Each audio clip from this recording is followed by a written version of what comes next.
and we could do the whole thing in inflation adjusted terms, real discount rate could still be positive. And in many cases, they are. This template also calculates running present value. Then we're going to ask the question, in what year or in which year running present value turns positive? Scan it, year 5, enter the year 5. Turns out discounted payback period is 4.75 years. As you can see, if your cutoff is 4, it makes a difference. According to regular payback, this project is acceptable. According to payback period, it's not. By the way, this is kind of a small thing. If the project doesn't pay itself at all, the payback period is never. Don't say simply 15.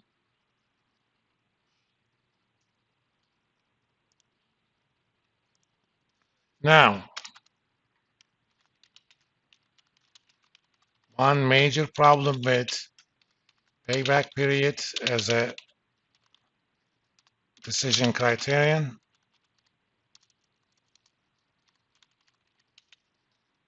in addition to not satisfying these 4 little things, I mean, at least discounted payback takes time value of the money into account. And since it's risk adjusted, 2 and 3 are satisfied, but I still have 1 on 4. Even not worrying about those, if projects are mutually exclusive, payback period decision criterion for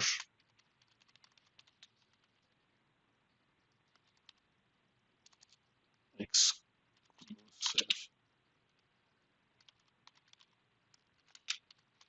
payback, discounted or otherwise,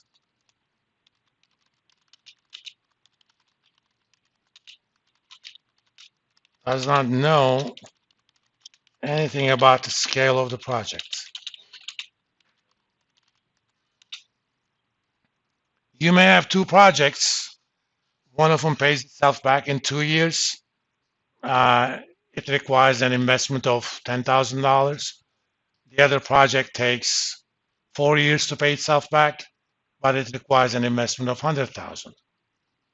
Now, if you go just with the payback, you're going to go with a small project.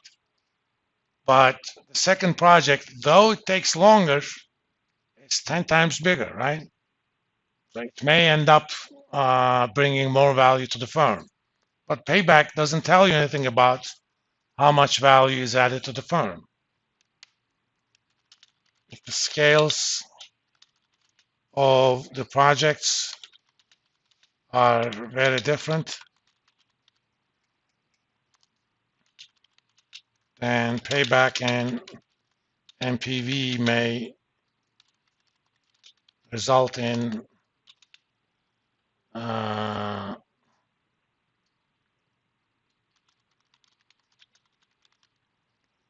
different decisions.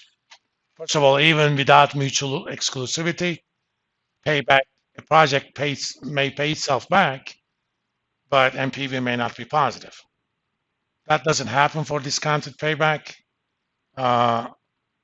If project pays itself back at some point before the life of the project, by definition, NPV is positive. But when it pays off, may not be fast enough for the cutoff. So a project pays itself off in 5 years, but my cutoff is 4, regardless of whether or not it's a value adding proposition, I'm not going to accept it with payback. But with NPV, I may.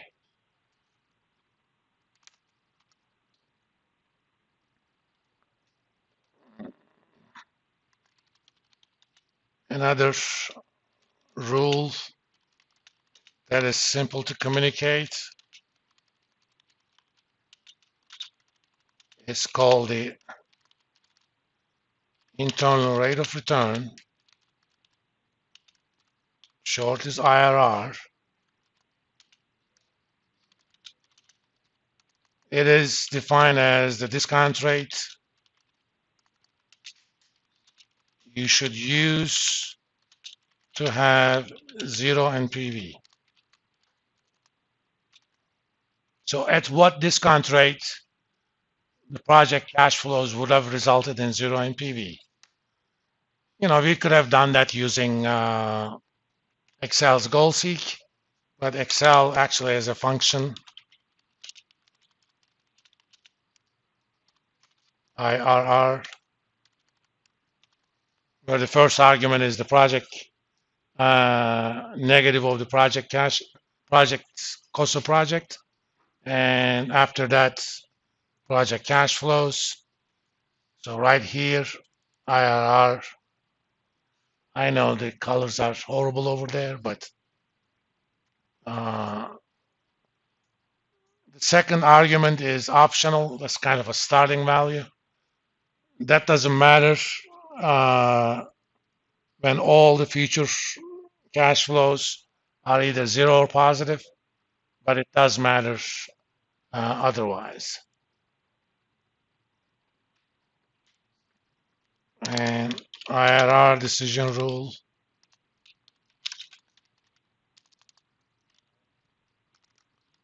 For standalone,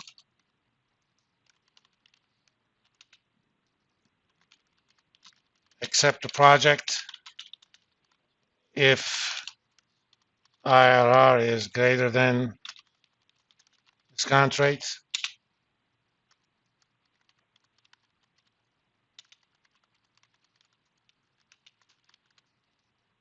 Accept the project with the highest IRR provided it was acceptable as a standalone.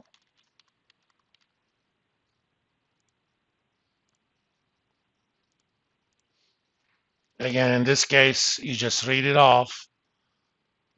This is an example of where you can make those traffic lights based on a formula.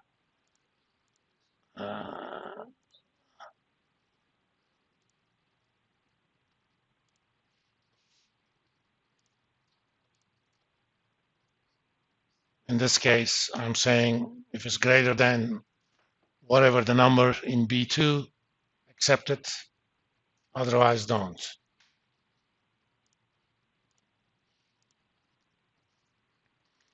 Now, IRR is a nice thing to communicate. It's basically saying, technically speaking, it is not a rate of return. It basically says, had I invested these cash flows at that rate, I would have had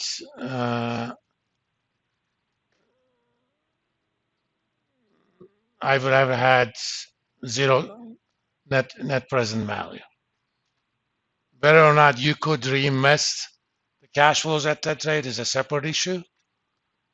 So in that sense, it is kind of an internal number, but at least it's easy to communicate. People get this adds 500 million to our firm. Whether or not that's big depends upon how big the firm is. 500 million is a lot of money for, let's say, central bank, but 500 million is pretty much nothing for JP Morgan, right? I mean, it's round off error for JP Morgan, if you think about it. But IRR is, however flawed, is a rate of return number. People get that. It's 30%. It's a high number. It's easy to communicate a high number. That's why it's very popular among executives. I'm the guy who's in charge of the project. It's my baby. I know every little thing about it. But I'm making a presentation and I'm basically saying you're going to make 31%. They're happy. You say them you're going to make 500 million. Is that big? I don't know. It may be big for me, but the CEO may not consider it as big. IRR has the same issue with PB when projects are mutually exclusive. It does not know the scale of the project. IRR has another problem.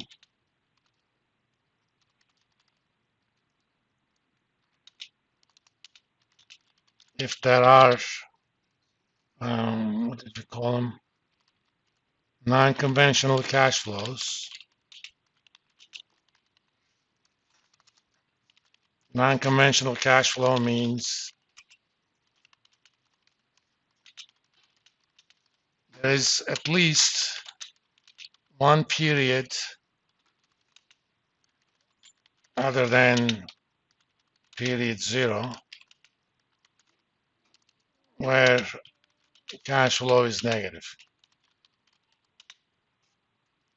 This sort of thing happens a lot when you have to spend money when the project ends. Think about mountaintop removal mining projects. One of the conditions is you're going to leave things as you found it. Once you're done with mining, you're going to clean up the site and probably plant a lot of trees and stuff, right? So in the last year of the project, there may be negative cash flows. If the cash flows are non-conventional,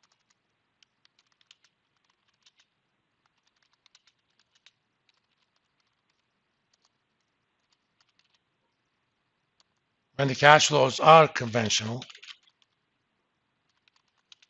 that means all the cash flows except year 0 are non-negative. 0 is fine, but negative is not.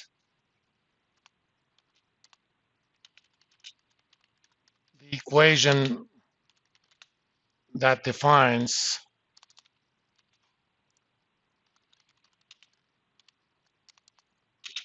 IRR has multiple real valued solutions.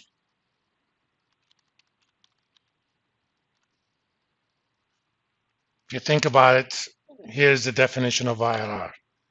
0 equals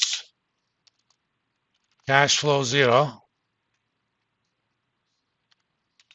plus cash flow 1 divided by 1 plus IRR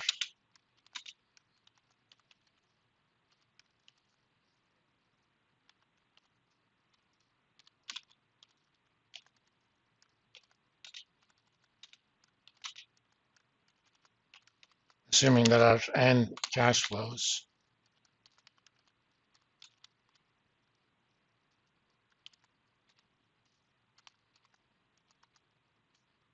Define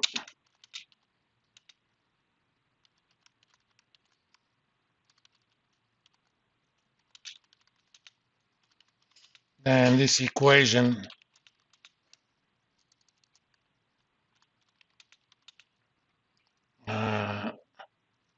is an nth order polynomial in X. You know, if n is 2, it's a quadratic, n is 3, it's a cubic, n is 4, it's a quartic, quintic, and so on and so forth.